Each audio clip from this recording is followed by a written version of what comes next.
Oh, you're playing Kingdom Hearts? Ozzy is your boyfriend? Holy shit. Damn. I hate Kingdom Hearts. I think Kingdom Hearts is trash. No offense though. When I was a kid, when I was growing up with the PlayStation 2, I played Kingdom Hearts 1 and 2, but I fucking hated 3. I couldn't stand number 3. I thought 3 was like trash. Yeah, I don't know. I don't know. Like, okay, tell me why do you like the game though? Because honestly speaking, like, the thing that I don't like about Kingdom Hearts is it's a lot of flash. It's a very flashy game. It's very pretty. They got a lot of like beautiful sexual characters, but the story doesn't really like make sense, and it's overly complicated for no reason. You know what I mean? It was like cool the first 2 games, and even that was pushing it. And then they started like doing the spin-offs. It's like every single Kingdom Hearts game doesn't simplify the story and make it like palatable, right? They just like overcomplicate it. They keep adding new characters that don't need to be added just to sell more product. Like the way I look at like Kingdom Hearts and like Square Enix games these days, it's like they're just like creating characters just for creating characters' sake. Snake says that's totally valid though. I love the art and the story is very confusing, especially since the story kind of scrambled this in order. So I'm playing through them as they came out, then piecing together the story. The story is like very overly convoluted. It's like, I kind of hate games where you have to do homework to even grasp a basic understanding of what's going on, right? And the other thing that I don't like about Kingdom Hearts, as much as I don't like about Japanese RPGs, is the fact that the characters are not written very believably. They are written very like anime stereotype. It's like, you know like how Japanese kids talk? Like, that's how like Kingdom Hearts characters talk. Like, it's like, and they always like, it's like the characters are almost like psychotic, right? It's all about friendship, peace, love. Come on, Donald. We gotta go save our buddy. Yeah.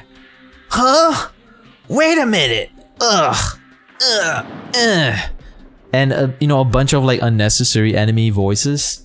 And you know, it's my bad. I'm talking shit about a game that you probably enjoy, but you know, I don't do it like intentionally. I totally get that and see your point of view. But I mean, like, you know, here's the thing.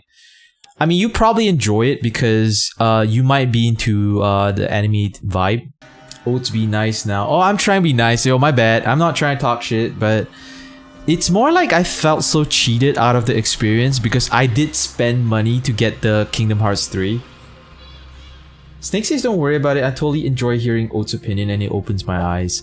Like, honestly, I think like I think the thing that keeps people interested in Kingdom Hearts is like they like the characters so much that they're willing to invest time and effort to kind of see their story through, if that makes sense, right? Because like I tried very hard to invest myself into Sora, and because I've been playing Kingdom Hearts ever since the beginning, right? I played Kingdom Hearts 1 and 2. So when I played 3, I really wanted to see Sora as a character that I would like to play as.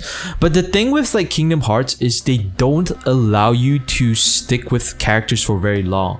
In fact, they try to like get you to fall in love with as many characters as possible, but there isn't enough time to build each individual character's stories. So each individual character have a very generic, stereotypical written archetype, and that's the problem with Japanese games in general, right? They don't take the time to build the character up.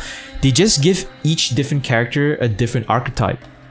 Like you have the one that's kind of quiet, you have the one that's like yeah, and you have the one that's kind of like you know, he's kind of like smart, and he always wears like glasses, and he always incessantly wants to push the glasses into his eyes, like, and he always like say shit like muda muda, you know, or stuff like that, you know. Or he always goes like, so kana, kore yabai desu ne, ko no kei machigai nai ne. Like, it's, oh my god. And I think the reason why Japanese people can't write very compelling characters is because Japanese culture is cool, right? Japanese people are tight, like, but they are pretty fake, right? I don't know if you guys heard of this, but I think there's a term for it. I think it's called tatemae. Tatemae is the face that they show you on the outside, but they don't show it to you on the inside. So everyone in the Kingdom Hearts game behaves exactly like a Japanese person, right? They always like want to like appear a certain way, but they don't communicate inner feelings. So it's really hard to like write characters with inner feelings and like genuine opinions in their games. They gotta stick with stereotypes. And the thing with like Kingdom Hearts that burns me the most is it's a checklist game. And like most Japanese games are checklist games, right? And what I mean by that is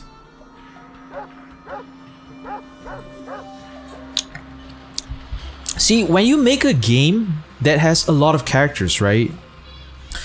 You want to write the characters and you want to write the story in such a way that things naturally flow together and the story almost tells itself. Right? The story almost tells itself. Like a good script is something like Breaking Bad, or you know, the first few seasons for Game of Thrones, right? The characters almost write themselves because they have very strong motivations, they have very strong personalities and characters, right? And that's the thing that I enjoy about Western games. And I've been playing Japanese games my whole life. But Western games know how to write characters, they know how to write stories, they know how to write situations. And the problem with Japanese games is they know how to do all the things the Western people do, right? But they choose not to. They choose to stick to a checklist. And what this checklist is a bunch of things that they must hit in their games, even if it hurts their game. You know what I mean? It's like they gotta have all these stereotypical archetype of characters. That's the part of the checklist. They gotta have like, you know, they gotta checklist certain events that should happen. And they are very, very generic because they happen in every other JRPG or every anime game. They gotta hit certain markers of how their characters look like. That's why all JRPGs or Japan games, all the characters all look alike. If you played one of them, you played all of them. It's because they're all following a checklist. They're following a checklist of how their characters should look like.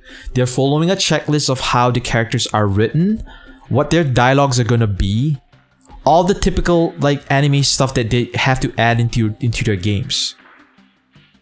And they don't innovate. They may make it look prettier, they may make it look like flashier, but their games lack a lot of substance. Because Japanese people don't like innovating. They love same old, same old. That's why when you even if you go to Japan, Japan is a country that is stuck between the past and the future, right? They can't move on past certain things. Like if you go to like certain places in Japan, right? They still have like toilets where you got to squat into the ground, and you know, people in in government jobs, they still have to use stamps.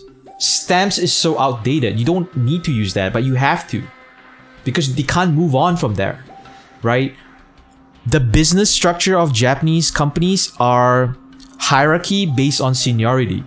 So it doesn't matter how talented or smart you are. You can't make decisions that will really take your company to the next level because you gotta wait in line for your senior to pass you first. So there's a lot of red tape. in Japanese culture and hence Japanese games. So when you actually play a game like Kingdom Hearts or Final Fantasy or whatever Japanese games you want to play nowadays, right? There's a checklist to those games. There's red tape everywhere. That's why all the games feel very stale. They feel very boring. They lack a soul. They always have protagonists that will go like all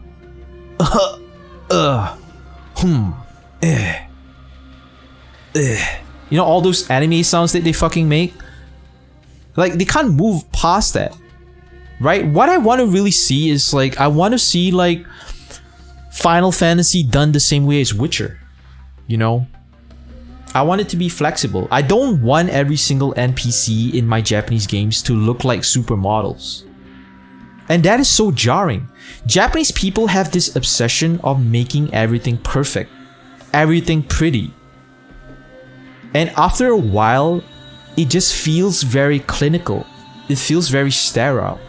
Japanese games have the most invisible walls, the most like sterile, clinical looking environments and characters.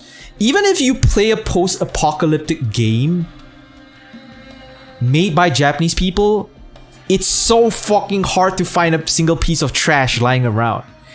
If you play any post-apocalyptic Japanese game, it's gonna be the cleanest post-apocalypse that you will ever see. It's just like this obsession of like beauty and prettiness and like everything being perfect, invisible walls everywhere, and you as the player are not allowed to create your own fun. You only can have fun if the Japanese programmers program you to do so. You're not supposed to divert off course. They have planned every single route of how they think you should have fun. Right? That's why Kingdom Hearts is trash. That's why like Japanese RPGs are trash. They were really good in the early days, right? When the West was still catching up. And the thing that makes Japanese games really good is actually the stats. If you play any RPG games, one of the best RPGs you can play are the old Final Fantasy RPG games. And the reason why is because the stats are calculated till perfection. If you don't do well on disc 1, you're not going to do well on disc 4. You got to really plan your characters well. You got to collect items. You got to train your guardian forces. You got to like pay attention, right? But nowadays, Japanese games are like not focusing on things that make their games great, which is like precision, right? They're focusing on like keeping checklists and making their games like every other game. The only company out there that is using the fullest strength of the Japanese mind is From Software. When you create games like Dark Souls, Sekiro, they are very precise games, right? You have to fight precisely, and that's beautiful. But the magic about those games is the story is flexible. The world feels like it can breathe. The characters don't fall into stereotypes. Every game, every like From Software game feels fresh. It's like combining the fluidity and the freedom of the West with the precision of the East. Right? And that's why I'm really excited for Elden Ring, because Elden Ring is going to be written by George R. Martin, the same guy who did Game of Thrones, but it's going to have the gameplay of From Software, the guys who did Dark Souls 1, 2, 3, Bloodborne, and Sekiro. It's going to be lit.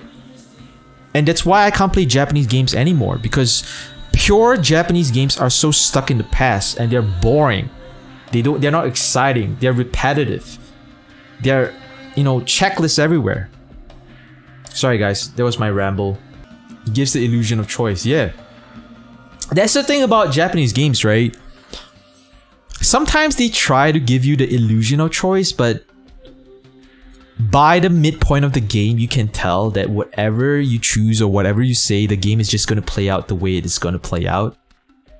You know what I mean? It's like the thing with like RPGs and how they have evolved past like Final Fantasy and like the OGs, right? If you're talking about Chrono Trigger, Chrono Cross, Legend of Dragoon, Final Fantasy, those were the really old JRPGs that were masterpieces when they came out because of their technical ability. Back in the day, there weren't any games on the technical level of Final Fantasy, Chrono Cross, all that. That's why JRPGs are revered. But the problem with that is they never innovated past that, right? Whenever you play any JRPGs or any Japanese games for that fact, right? You can't change the destiny of your character. Everything is incredibly linear. Even if you're playing a so-called role-playing game, your character is always going to end up at the same place, right? You are playing a crafted story the Japanese people made for you. So you're not allowed to stray outside of that. And I didn't like it. As a kid, when I played Final Fantasy VIII, my favorite girl in the game was Selphie. I liked the design of the character. I loved her personality. I liked her as a character. But my character in the game wasn't allowed to fall in love with her, because my character was scripted to fall in love with the main female protagonist, which is Rinoa. And as a kid, I kind of already had this sense that Japanese games are very limiting, because when they create any story, they want to like control it so much that they take away all the control from the player. Like, think about any other game like The Witcher 3, and you can choose like which girl you want to be with, right? You can sleep around in the game. You can choose to help someone. You can choose not to help someone, and how it affects your story. In Red Dead Redemption, right? I'm not spoiling anything. There's a lot of choice. And then you go back and play a JRPG, right? If you're playing a classic like FF7, 8, 9, I can still appreciate it for what it was at its time. But I think like JRPGs have not moved like any further from what they have done for the past like 20-30 years. And it's so sad because they are so scared to move away from this checklist. Japanese people are so scared to be creative because they have to stick to this checklist. And you can see this checklist in every game. Yeah, you love games with choice too, Snake? Me too. 100%. I think like if you're thinking of like Japanese games that are actually very successful, those games tend to be very flexible and, you know, like more open-minded than what Japanese people think, if that makes sense. Because Japanese people have a very like set way of how they think about things and how they think about people and situations. That's why like whenever you play a Japanese game, whenever they portray a type of character that is outside of their own race, it can kind of come out as racist. Like if you think about like how Japanese games portray black people, right? They really stereotype black people as a certain way. They make them really loud. They always give them a fro. They make them like super buff. They make them obnoxious, right? Like you can literally see racism in Japanese games because the way the people that make those games, they're really close-minded. They don't know anything outside of what they consume on a day-to-day basis. And the people that are very successful at portraying other races are people like Kojima. Like when Hideo Kojima makes like Metal Gear Solid, he can portray people outside the Japanese race very accurately because he watches a lot of movies. He has a lot of understanding of how, you know, characters are portrayed, how stories are supposed to build up. But honestly, Kojima is also like kind of the same as like any other Japanese developer. He still is held back by certain checklists, if you will. And that's why I can't appreciate any more Japanese games these days, right? Like I think like Japanese games are like I don't even think that a Japanese company can make Ghost of Tsushima the way Sucker Punch made Ghost of Tsushima. If that makes sense. Right? Because if Japanese people made Ghost of Tsushima, there's going to be a lot of red tape of how they handle a lot of things in terms of quests, in terms of story, in terms of whatever. Right? They don't have the freedom and the creativity of like a Western company. Like if a Japanese company were the people that made Ghost of Tsushima, they would have overclouded that game with tutorials. They would have overclouded that game with a lot of UI. They would have made every single enemy have a health bar and a name on top of them. Right? Whenever Japanese people make games, they have an over need to over explain stuff. And whenever they have characters, whenever they have anything, right? They have an over need to have the character be like, yo, the player needs to know exactly how much HP he has, right? And the problem with that is they don't realize the rest of the world are already used to immersive games that are designed in a way where when you play it, you don't even think it's a game. Those are the games that players enjoy these days. But whenever you play a Japanese games, you almost feel like you're playing an old school arcade game. Because whenever you attack an enemy, you start to see like damage counter fly in the air, a bunch of numbers appear, you start to see health bars, you start to see like a over bunch of UI on the map. And it's like the game is constantly telling you you're playing a game, you're playing a game, you're playing a game. Right? But whenever you play a Western based game, it tries to help you forget that you're playing a game. It immerses you in the content way more. You know what I mean? Yeah, anyway, that was just my rant, but I can talk more about it, but I don't think you guys want to hear me talk for 3 hours about this. So, you know, welcome to my TED Talk and thanks for listening. But I'm gonna try to get back to the game, man. If you guys got any questions, like feel free to ask. Obviously I'm open to discuss stuff more.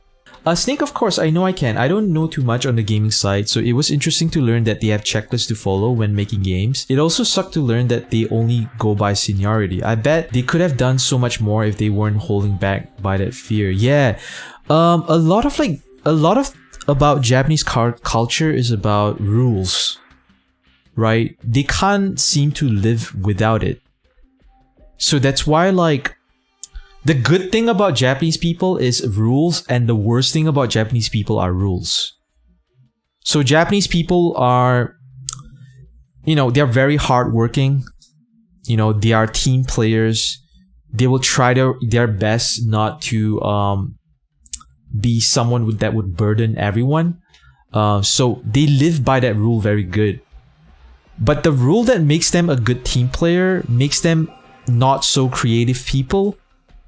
And whenever they are creative within the confines of rules, which is that checklist of like how, there's, all the checklists, right? So here's the thing, right? Like, I completely understand, like, it's really hard to understand, but if you like Japanese games, I highly recommend playing as much Japanese games as possible.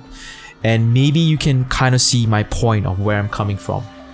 Because I'm basically speaking from an experience where I played so many Japanese games. So many. And like, it's so easy to see like how formulaic and how checklist all those games are.